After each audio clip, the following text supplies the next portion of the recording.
Hi ಎಲ್ಲ ವಿದ್ಯಾರ್ಥಿಗಳೇ. So ಎಲ್ಲ ಒಂದು ವಿದ್ಯಾರ್ಥಿಗಳಿಗೆ ಏನಪ್ಪ ಅಂದರೆ SSP ಅಪ್ಡೇಟ್ಗೆ ಸುಸ್ವಾಗತ. ಓಕೆ, SSP ಸ್ಕಾಲರ್ಶಿಪ್ ಅಂದ ತಕ್ಷಣ ಸ್ಟೇಟ್ ಸ್ಕಾಲರ್ಶಿಪ್ ಪೋರ್ಟಲ್ ನೆನಪಾಗಿಬಿಡ್ತದೆ. ಎಲ್ಲನೂ ಕೂಡ ಗೌರ್ಮೆಂಟ್ ಸ್ಕಾಲರ್ಶಿಪ್ಪು ಖಂಡಿತವಾಗ್ಲೂ ಕೂಡ ಪ್ರತಿಯೊಂದು ಸ್ಟೂಡೆಂಟ್ ಕೂಡ ಬರ್ತಂತ ಕ್ಲಾರಿಟಿ ಒಂದು ಕಣ್ಮುಂದೆ ಬಂದುಬಿಡ್ತದೆ. ಸೊ ಈ ಸರ್ತಿ ಏನಪ್ಪ ಮಾಡಿದ್ದಾರೆ ಅಂತಂದರೆ ಒಂದು ಇಂಪಾರ್ಟೆಂಟ್ ಥಿಂಗ್ಸ್ ಹೇಳಕ್ಕೆ ಬರ್ತಾಯಿದ್ದೀನಿ. SSPಗೆ ಏನಪ್ಪ ಆಗಿದೆ ಅಂತಂತಂದರೆ ಸೊ ಡಿಫ್ರೆಂಟಾಗಿ ಒಂದು ವೆಬ್ಸೈಟ್ನ ಮಾಡಿದ್ದಾರೆ. ಮೊದಲೆಲ್ಲ ಈ ರೀತಿಯಾಗಿ ಇದ್ದಲ್ಲ, ಬಟ್ ಒಂಥರ ಅಂದರೆ ಚೆನ್ನಾಗಿತ್ತು, ಅದು ಇಲ್ಲ ಅಂತಲ್ಲ, ಬಟ್ ಈಗ ಅದಕ್ಕಿಂತಲೂ ಇನ್ನೂ ಕೂಡ ಕ್ಲಾರಿಟಿ ಎಲ್ಲನೂ ಕೂಡ ಕ್ಲಿಯರ್ ಆಗಿ ಮಾಡಿದ್ದಾರೆ. ಯಾಕಂತ ಹೇಳ್ತಿದ್ದೇನೆ ಅಂತಂದರೆ ಡೈರೆಕ್ಟ್ ನಮಗೆ ಪ್ರೀ ಮೆಟ್ರಿಕ್ ಮತ್ತು ಪೋಸ್ಟ್ ಮೆಟ್ರಿಕ್ಕು ಸಪ್ರೇಟಾಗಿ ವೆಬ್ಸೈಟ್ಗಳು ಓಪನ್ ಆಗ್ತಿದ್ದವು. ಬಟ್ ಇವಾಗ ಏನಾಗಿದೆ ಅಂದರೆ ಈ ಒಂದು ವೆಬ್ಸೈಟ್ ಮೊದಲಿಗೆ SSP ಪೋರ್ಟಲಿಗೆ ಬಂದಾಗ ಇವಾಗ ಏನು ಕಾಣಿಸ್ತಿದೆ, ಇಲ್ಲಿ ಮೆಟ್ರಿಕ್ ಪೂರ್ವ ಮತ್ತು ಮೆಟ್ರಿಕ್ ನಂತರ ಮತ್ತು ಇದುವರೆಗೂ ಕೂಡ SSPಲಿ ರಿಜಿಸ್ಟ್ರೇಷನ್ ಆಗಿಲ್ಲ ಅಂತಂದರೆ ಇಲ್ಲಿ ರಿಜಿಸ್ಟ್ರೇಷನ್ ಆಗ್ರಿ ಅಂತ ಕೊಡ್ತಿದ್ರು.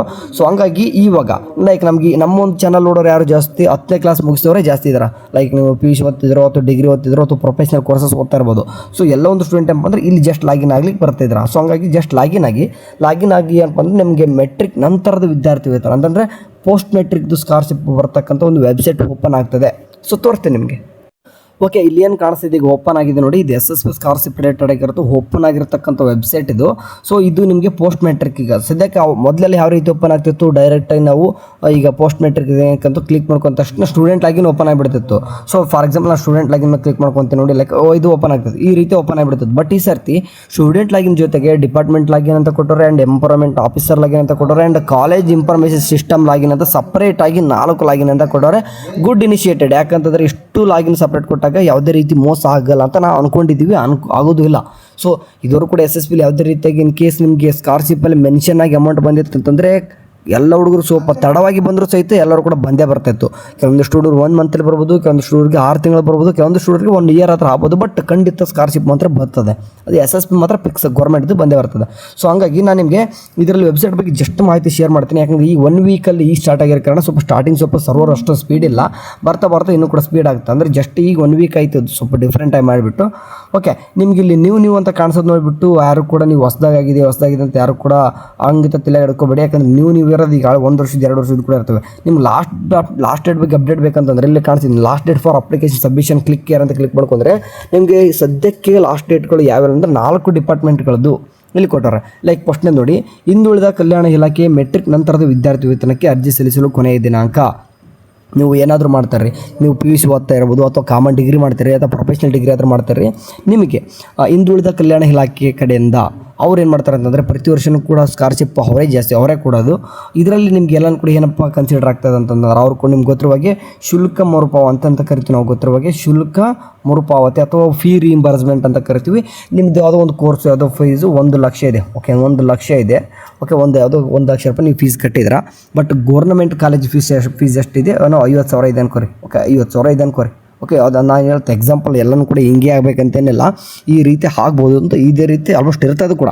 ಓಕೆ, ಅಂದರೆ ನೀವು ಯಾವುದೋ 1 ಲಕ್ಷ ರೂಪಾಯಿ ಫೀಸ್ ಕಟ್ಟಿದ್ದೀರಾ, but government college fees like ಒಂದು ಕೋರ್ಸು ಇಂಜಿನಿಯರಿಂಗ್ ತೊಗೊಳ್ಳೋಣ, ನೀವು 1 ಲಕ್ಷ ರೂಪಾಯಿ ಏನಪ್ಪ ಆಗಿದೆ ಅಂತಂದರೆ ನೀವು ಕಾಲೇಜ್ ಫೀಸು ನೀವು ಕಟ್ಟಿದ್ದೀರಾ. ಬಟ್ ಗೌರ್ಮೆಂಟ್ ಕಾಲೇಜ್ ಫೀಸು 50,000 ಇದೆ. ಬಟ್ ನಿಮ್ಗೆ ಫೀ ರಿಇಂಬರ್ಸ್ಮೆಂಟ್ ಎಷ್ಟು ಕೊಡ್ತಾರೆ, ಇದರ ಅರ್ಧ ಎಷ್ಟಾಗ್ತದೆ, 25,000 ಆಗ್ತದೆ. ಇದು ಕಾಮನ್ ಜನರಲ್ ಸ್ಟೂಡೆಂಟ್ಗೆ. ಬಟ್ SC ಸ್ಟೂಡೆಂಟ್ ಅಂತ ಬಂದರೆ ಮತ್ತದು ಜಾಸ್ತಿ. ಸೊ ಎಲ್ಲ ಅಮೌಂಟು ಕೊಟ್ಬಿಡ್ತಾರೆ ಅವರು. ಸೊ ಈ ರೀತಿ ಆಗ್ತದೆ.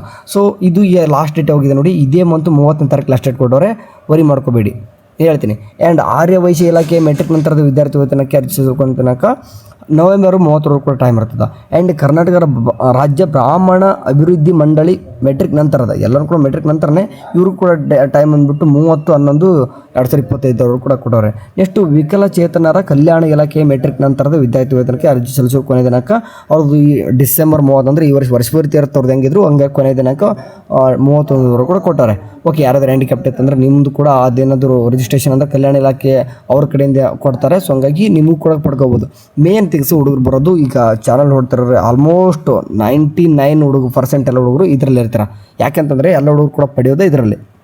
ಇವ್ರು ಏನು ಮಾಡ್ತಾರೆ, ಈಗ ನಿಮಗೆ ಯಾವುದು ಬರ್ತಿಲ್ಲ ಗೊತ್ತಿಲ್ಲ, ನಿಮ್ಮ ಸ್ಕಾಲರ್ಶಿಪ್ಪು ಇದು ಮಾತ್ರ ಅಂದರೆ ಹಿಂದುಳಿದ ಕಲ್ಯಾಣ ಇಲಾಖೆ ಯಾವ ಕಡೆಯಿಂದ ಬರ್ತಕ್ಕಂಥ ಶುಲ್ಕ ಮರುಪಾವತಿ ಫಿಕ್ಸ್ ಬರ್ತದೆ. ನಿಮಗೆ ರೈತ ವಿದ್ಯಾನಿಧಿನೋ ಅಥವಾ ಲೇಬರ್ ಕಾರ್ಡ್ ಸ್ಕಾಲರ್ಶಿಪ್ ಅಂತನೋ, ಮತ್ತು ಚೀಫ್ ಮಿನಿಸ್ಟರ್ ರೈತ ಇದೇನು ಕಾಣಿಸ್ತದೆ ನಿಮಗೆ ಅಂದರೆ ಅದು ರೈತ ವಿದ್ಯಾನಿಧಿ. ಅದು ವಿದ್ಯಾಸೇರಿ ಕಡೆಯಿಂದ ಬರ್ತಕ್ಕಂಥ ಫುಡ್ ಆ್ಯಂಡ್ ಅಕಾಮಿಡೇಷನ್ ಕಡೆ ಬರ್ತಕ್ಕಂಥ ಫುಡ್ ಅದು ಅಮೌಂಟ್ ಆಗಿರ್ಬೋದು. ಅದು ಬರ್ತದ್ದು ಗ್ಯಾರಂಟಿ ಕೊಡೋಕೆ ಬರಲ್ಲ, ಬಟ್ ಬರಲ್ಲ ಅಂತಲ್ಲ, ಬಂದೇ ಬರುತ್ತೆ. ಬಟ್ ಇದು ಮಾತ್ರ ಫಿಕ್ಸ್ ಫೀ ರಿಇಂಬರ್ಸ್ಮೆಂಟ್ ಅಥವಾ ಶುಲ್ಕ ಮರುಪಾವತಿ ಬಂದೇ ಬರ್ತದೆ. ಅದು ಲಾಸ್ಟ್ ಡೇಟ್ ಬಂದುಬಿಟ್ಟು ಸ್ಕಾಲರ್ಶಿಪ್ಗೆ 30/9/2025 ಇದೆ. ಓಕೆ, ಸೊ ಹಂಗಾಗಿ ನಿಮಗೆ ಕನ್ಫ್ಯೂಸ್ ಕ್ರಿಯೇಟ್ ಆಗ್ತದೆ. ರಿಜಿಸ್ಟ್ರೇಷನ್ ನಂಬರೇ ಬಂದಿಲ್ಲ ನನಗೆ, ರಿಜಿಸ್ಟ್ರೇಷನ್ ನಂಬರ್ ಬರ್ತದೆ, ನಾನು ಹೆಂಗೆ ಅಪ್ಲೈ ಮಾಡ್ಲಿಕ್ಕೆ ಬರ್ತದೆ? ಅಪ್ಲೈ ಮಾಡ್ಲಿಕ್ಕೆ ಬರಲ್ಲ. ಹೋಗಿ ಸಡನ್ನಾಗಿ ಹುಡುಗರು ಈಗ ತಾನೇ ಜಸ್ಟ್ ಏನಾದರೂ ಅಡ್ಮಿಷನ್ ಆಗಿತ್ತಂದರೆ ನಿಮ್ಮ ಕಾಲೇಜಿಗೆ ನಿಮ್ಮ ಒಂದು ಯೂನಿವರ್ಸಿಟಿ ಕಡೆಯಿಂದ ರಿಜಿಸ್ಟ್ರೇಷನ್ ನಂಬರು ನಿಮ್ಮ ಕಾಲೇಜ್ ಪ್ರಿನ್ಸಿಪಲ್ ಅಥವಾ ಯಾರಾದರೂ ನಿಮ್ಮ ಕ್ಲರ್ಕ್ ಅಂತ ಹೆಂಗೆ ಕರಿತೀವಿ ಅವ್ರ ಕಡೆಗೆ ಬಂದಾಗ ಅವ್ರು ನಿಮಗೆ ಪ್ರೊವೈಡ್ ಮಾಡ್ತಾರೆ. ಸದ್ಯಕ್ಕೆ ಈಗ ಫೈನಲ್ ನಿಮಗೆ ರಿಜಿಸ್ಟ್ರೇಷನ್ ನಂಬರ್ ಅಂತೂ ಬರ್ಲಿಕ್ಕೆ ಲೇಟ್ ಆಗುತ್ತೆ. ಸೊ ಕೆಲವೊಂದಿಷ್ಟು ಹುಡುಗರಿಗೆ ಫೈನಲ್ ಬರೋರು ಕೂಡ ನಿಮಗೆ ಸ್ಕಾಲರ್ಶಿಪ್ ಡೇಟ್ ಮುಂದೆ ಹಾಕ್ತಾ ಹೋಗ್ತಾರೆ, ವರಿ ಮಾಡ್ಕೋಬೇಡಿ. Okay, so remaining student temporary ಆದರೂ ರಿಜಿಸ್ಟ್ರೇಷನ್ ನಂಬರ್ ಕೊಡ್ತಾರೆ. ಲೈಕ್ ಎಸ್ಪೆಷಲಿ ನಾನು ಹೇಳೋದು ಈಗ RGHS ಯೂನಿವರ್ಸಿಟಿ ಕಡೆಯಿಂದ ಎಷ್ಟು ಹುಡುಗರು ಇರ್ತಾರೆ. RGHS ಅಂತಂದರೆ ಮೆಡಿಕಲ್ ಫೀಲ್ಡಲ್ಲಿ ಬರ್ತಕ್ಕಂಥ MBBS, dental, AYUSH, B ಫಾರ್ಮಡಿ, AHS, BPT, nursing. Okay, ಎಲ್ಲ ಅಂದರೆ ಇನ್ನೂ ಎಲ್ಲನೂ ಕೂಡ ಹೇಳೋದು ಟೋಟಲಾಗಿ ಮೆಡಿಕಲ್ ಫೀಲ್ಡಲ್ಲಿ ಬರ್ತಕ್ಕಂಥ ಎಲ್ಲ ಕೋರ್ಸಸ್ ಕೂಡ RGHS ಕಡೆಯಿಂದ ಟೆಂಪ್ರರಿ ರಿಜಿಸ್ಟ್ರೇಷನ್ ನಂಬರು ಅಡ್ಮಿಷನ್ ಆಗಿ ವಿತಿನ್ 1 ಮಂತ್ ಅಥವಾ 2 ಮಂತಲ್ಲೇ ಬರ್ತದೆ. ಆ ಒಂದು ರಿಜಿಸ್ಟ್ರೇಷನ್ ನಂಬರ್ ತೊಗೊಂಡು ನೀವು ಅಪ್ಲೈ ಮಾಡಬಹುದು. ಆ ಅಪ್ಲೈ ಮಾಡಿದ ತಕ್ಷಣ ಕೆಲವು ದಿನಗಳು ಅಥವಾ ಕೆಲವು ತಿಂಗಳಾದಮೇಲೆ ನಿಮಗೆ ಸ್ಕಾಲರ್ಶಿಪ್ ಅಮೌಂಟ್ ಅನ್ನೋದನ್ನು ಯಾವ ನಂಬರ್ ಕೊಡ್ತೀರೋ ಅದಕ್ಕೆ ಬರ್ತದೆ. ಸೊ ಟೈಮ್ ಇದೆ, ವರಿ ಮಾಡ್ಕೋಬೇಡಿ. ಬಟ್ ಇಲ್ಲಿ ಲಾಸ್ಟ್ ಡೇಟ್ ಇಲ್ಲಿ ಕ್ಲೋಸ್ ಆಗಿದೆ. ಅಂತ ನೀವು ವರಿ ಮಾಡ್ಕೋಬೇಡಿ. ಯಾಕಂದರೆ ಲಾಸ್ಟ್ ಡೇಟ್ 30/9/2025 ಅಂದ ತಕ್ಷಣ ನಿಮಗೆ ಕನ್ಫ್ಯೂಸ್ ಕ್ರಿಯೇಟ್ ಆಗ್ತದೆ. ನಮಗೆ ಅಪ್ಲಿಕೇಶನ್ ಹಾಕೋಕ್ಕೆ ಟೈಮ್ ಇರಲ್ಲ ಬರ್ತಾರೆ ಅಂತ ಅನ್ಬೋದು. ವರಿ ಮಾಡ್ಕೋಬೇಡಿ. ಡಿಸೆಂಬರ್ 31 ಕೂಡ ಟೈಮ್ ಹೋಗ್ತಾ. ಸೊ ನಾನು ನಿಮ್ಗೆ ಏನು ಹೇಳಕ್ಕೆ ಹೋಗ್ತಾಯಿದ್ದೇನೆ ಅಂತಂದರೆ ನಿಮ್ಮ USN ನಂಬರ್ ಅಥವಾ ರಿಜಿಸ್ಟ್ರೇಷನ್ ನಂಬರ್ ಅಂತ ಏನು ಕರಿತೀವಿ ಅದು ಬರೋರು ಕೂಡ ನಿಮಗೆ ಅಪ್ಲೈ ಮಾಡ್ಲಿಕ್ಕೆ ಬರೋದಿಲ್ಲ ಯಾವುದು ಕೂಡ ಸ್ಕಾಲರ್ಶಿಪ್ಪು. ನೀವು ಅಪ್ಲೈ ಮಾಡ್ಲಿಕ್ಕೆ ಹೋಗಕ್ಕೆ ಹೋಗ್ಬೇಡಿ, ನೀವು ಏನೇನೋ ಮಾಡ್ಕೊಂಡು ಕೂರಬೇಡ್ರಿ. ಯಾವಾಗ ನಿಮ್ಮ ಕಾಲೇಜ್ ಕಡೆಯಿಂದ ರಿಜಿಸ್ಟ್ರೇಷನ್ ನಂಬರ್ USN ನಂಬರ್ ಬಂದ ತಕ್ಷಣ ಬೇಕಾದರೆ ಅವತ್ತೇ ಅಥವಾ ಮರುದಿನ ಬೇಕಾದರೂ ಅಪ್ಲೈ ಮಾಡಿರಿ, ಟೈಮ್ ಇರ್ತದೆ. ಇವಾಗ ಲಾಸ್ಟ್ ಡೇಟ್ ಕ್ಲೋಸ್ ಆಗುತ್ತೆ ಬರ್ದಾರೆ ಅಂತ ಭಯ ಪಡ್ಲಿಕ್ಕೆ ಹೋಗಬೇಡಿ. ನಿಮಗೋಸ್ಕರ ಓಪನ್ ಮಾಡ್ತಾರೆ. ಹೆಂಗೆ ಹೇಳುತ್ತೆ ಬರ್ದಾರೆ ಅಂತ ಕೇಳಿದ್ರೆ ಲೈಕ್ ಬೇಕಾದ್ರೆ ಹಿಂದಿನ ವರ್ಷದ ಯಾವ್ದಾದ್ರು ಒಂದು ತೋರಿಸ್ತೀನಿ ನಿಮಗೆ ಬೇಕಾದ್ರೆ. ಓಕೆ, 2023-24 ಇಲ್ಲೇ ಕೊಟ್ಟಾರ ನೋಡಿ. ಅಂದರೆ ಇದು 2023-24 ಹೆಂಗೆ ಕೊಟ್ಟವ್ರು ಅಂತಂದರೆ 2023-24 ಸಾಲಿನ ಹಿಂದುಳಿದ ವರ್ಗಗಳ ಕಲ್ಯಾಣ ಇಲಾಖೆಗೆ ವಿದ್ಯಾರ್ಥಿ ವೇತನ ಅರ್ಜಿ ಸಲ್ಲಿಸಲು SSPಯಲ್ಲಿ ನಿಗದಿಪಡಿಸಲಾಗಿದ್ದ ಅಂತಿಮ ದಿನಾಂಕದ ನಂತರ ಪ್ರಾರಂಭವಾದ ಕೋರ್ಸ್ಗಳು ಮತ್ತು ಕೌನ್ಸಿಲಿಂಗ್ ಪ್ರಕ್ರಿಯೆ ತಡವಾಗಿ ಪ್ರಾರಂಭವಾದ ಕೋರ್ಸ್ಗಳಿಗೆ ಹಿಂದುಳಿದ ವರ್ಗ ಕಲ್ಯಾಣ ಇಲಾಖೆಯು ಅರ್ಜಿಗಳನ್ನು ಸ್ವೀಕರಿಸುತ್ತದೆ. ಅರ್ಜಿ ಸಲ್ಲಿಸಲು ಇಲ್ಲೇ ಕ್ಲಿಕ್ ಮಾಡಿ ಅಂತ ಕೊಡೋರು. ಅಂದರೆ ಇದು 2023-24 ಏನಾಗಿತ್ತು ಅಂತಂದರೆ ಡೇಟ್ ಎಲ್ಲ ಕೂಡ ಕ್ಲೋಸ್ ಆಗಿತ್ತು.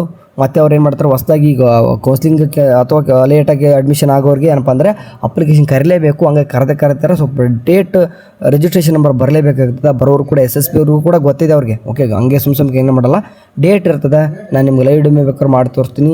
ಈಗ ಸದ್ಯಕ್ಕೆ ನಾರ್ಮಲ್ ಡಿಗ್ರಿ ಯಾರಾದ್ರೂ ಅಡ್ಮಿಷನ್ ಆಗಿತ್ತಂದರೆ ಅಪ್ಲಿಕೇಶನ್ ಹಾಕೋರಿಗೆ ಅಂದ್ರೆ ಹಾಕ್ರಿ. ಓಕೆ, ಯಾವುದೇ ಪರ್ಪಸ್ BBA ಮಾಡ್ತಿರ್ಬೋದು, ನೀವು BCA ಮಾಡ್ತಿರ್ಬೋದು, ಏನೇ ಒಂದು ಕೋರ್ಸ್ ಮಾಡಿರಿ, BA, BCom, BSc ಏನೇ ಕೋರ್ಸ್ಗಳು ಮಾಡ್ತಿರೋದು ಅಪ್ಲಿಕೇಶನ್ ಈ ಸದ್ಯಕ್ಕೆ ಓಪನ್ ಇದೆ. ಈ ಮಂತು ಎಂಡಿಂಗ್ವರೆಗೂ ಕೂಡ ಟೈಮ್ ಇದೆ.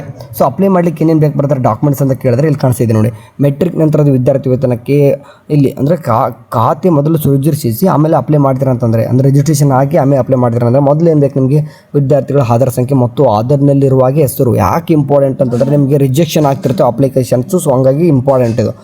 ಓಕೆ, ನೆಕ್ಸ್ಟು ವಿದ್ಯಾರ್ಥಿಯ ಮೊಬೈಲ್ ನಂಬರ್ ಮತ್ತು ಇಮೇಲ್ ಐಡಿ ಮೊಬೈಲ್ ನಂಬರ್ ಎಲ್ಲರೂ ಕೂಡ ಕಾಮನ್ ಇರ್ತದೆ. ಅದಾದ ತಕ್ಷಣ SSLC ಮಾರ್ಕ್ಸ್ ಕಾರ್ಡ್ ಬೇಕು ಅನ್ನೋದು ನಿಮಗೆ ರಿಜಿಸ್ಟ್ರೇಷನ್ ಬರಬೇಕು. ಅಂದರೆ SSLC ರಿಜಿಸ್ಟ್ರೇಷನ್ ನಂಬರ್ ಬಂದರೆ ಪೆಚ್ಡ್ ಆಗುತ್ತೆ ಡೀಟೇಲ್ಸ್ ಎಲ್ಲ. ನೆಕ್ಸ್ಟ್ ನಿಮ್ಮದು ಜಾತಿ ಮತ್ತು ಆದಾಯ ಪ್ರಮಾಣ ಪತ್ರ. ಅದಾದ ತಕ್ಷಣ ವಿದ್ಯಾರ್ಥಿ ವಿಕಲಚೇತನರಾಗಿದ್ದಲ್ಲಿ UD ID ಕಾರ್ಡ್ ಅಂತ ಏನಿದೆ ನಿಮ್ಮದು ಅದರದ್ದು ಗುರುತಿನ ಸಂಖ್ಯೆ ಬೇಕಾಗ್ತದೆ. ನೆಕ್ಸ್ಟು ವಿದ್ಯಾರ್ಥಿಯು ವಾಸವಿರುವ ಜಿಲ್ಲೆ, ತಾಲೂಕು, ವಿಧಾನಸಭಾ ಕ್ಷೇತ್ರದ ಹೆಸರು ಮತ್ತು ಮನೆಯ ವಿಳಾಸ ಎಲ್ಲನೂ ಡೀಟೇಲ್ ಜಸ್ಟ್ ಟೈಪಿಂಗ್ ಮಾಡಿದರೆ ಸಾಕು, ಬರ್ತದೆ, ವರಿ ಮಾಡ್ಕೊಬೇಡಿ.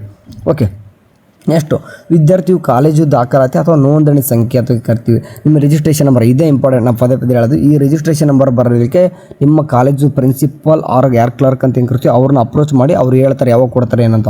ನೆಕ್ಸ್ಟು ಸಂಬಂಧಪಟ್ಟ ದಾಖಲೆಗಳ ಈ ದೃಢೀಕರಣ ಸಂಖ್ಯೆ ಇನ್ ಕೇಸ್ ಅನ್ವಯವಾದಲ್ಲಿ ಮಾತ್ರ ನಿಮಗೆ ಭೇಟಿ ಹಾಕ್ರಿ ನಡೀತದೆ.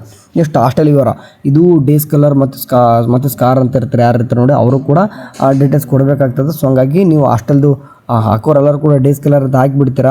ಸೊ ನೋಡ್ಕೊಂಡು ಹಾಕ್ರಿ. ಇನ್ ಕೇಸ್ ಹಾಸ್ಟೆಲ್ ಇತ್ತಂದ್ರೆ ಹಾಸ್ಟೆಲ್ ಹಾಕ್ರಿ, ಇಲ್ಲಾಂದರೆ ಡೇಸ್ ಕಲರ್ ಹಾಕಿದ್ರೆ ಹಾಕ್ರಿ. ಒಟ್ಟಿನಲ್ಲಿ ಹಾಸ್ಟೆಲ್ ಅಪ್ಲಿಕೇಶನ್ ಹಾಕ್ರಿ. ಅದರಿಂದನೂ ಕೂಡ ಏನಪ್ಪ ಅಂದರೆ ವಿದ್ಯಾಸಿರಿ ಅಂತ ಕರಿತೀವಿ ನಾವು. ವಿದ್ಯಾಸಿರಿ ಕಡೆಯಿಂದ 15,000 ರೂಪಾಯಿ ಕೊಡ್ತಾಯಿದ್ರೆ ಹಾಸ್ಟೆಲ್ ಅಪ್ಲಿಕೇಶನ್ ಹಾಕ್ರಿ. ಅಲ್ಲಿ ರಿಜೆಕ್ಷನ್ ಆದರೆ ಮಾತ್ರ ನಿಮ್ಗೆ 15,000 ರೂಪಾಯಿ ಬರುತ್ತೆ. ಇಲ್ಲಾಂದರೆ SSP ನಿಮಗೆ ಶುಲ್ಕ ಮರುಪಾವತಿ ಅಂತ ಏನು ಕರಿತೀವಿ ಅದೊಂಥರ ಫಿಕ್ಸ್ ಬಂದೇ ಬರ್ತದೆ. ಓಕೆ ಕಣ್ರು. ಸೊ ಮುಂದಿನ ದಿನಗಳಲ್ಲಿ ಇದ್ರ ಬಗ್ಗೆ ಹೇಳ್ತಾ ಹೋಗ್ತೀನಿ. ಇನ್ಮೇಲೆ ನಿಮಗೆ SSP ಬಗ್ಗೆನೇ ಹೇಳ್ತೀನಿ, ವರಿ ಮಾಡ್ಕೊಬಿಡಿ. ಸೊ ಲಾಸ್ಟ್ ಡೇಟು ಈಗ ಕ್ಲೋಸ್ ಆಗುತ್ತೆ, ಇದೆ ಮಂತ್ 30ಕ್ಕೆ ಅಂತಂದು ವರಿ ಮಾಡ್ಕೊಬಿಡಿ. ಟೈಮ್ ಮಾತ್ರ ನಿಮಗೆ ಬೇಜಾನಿದೆ. ನಿಮಗೆ ಅದ್ರ ಬಗ್ಗೆನೇ ಹೇಳ್ತಾ ಇರ್ತೀವಿ. ಈ ಡೇಟ್ ಕ್ಲೋಸ್ ಆಗುತ್ತೆ ಅಂತಂದರೆ ಮುಂದೆ ಎಕ್ಸ್ಟೆಂಡ್ ಮಾಡ್ತಾರೆ, ಡಿಸೆಂಬರ್ವರೆಗೂ ಕೂಡ ಹೋಗುತ್ತೆ. ಓಕೆ, ಸರಿ. ನಿಮ್ಗೆ ಏನಾದ್ರು ಡೌಟ್ಸ್ ಇತ್ತಂದ್ರೆ ಹೇಳಿ. ಅಲ್ಲಿವರೆಗೂ ಚಾನಲ್ ನೋಡ್ತಾ ಟೇಕ್ ಕೇರ್.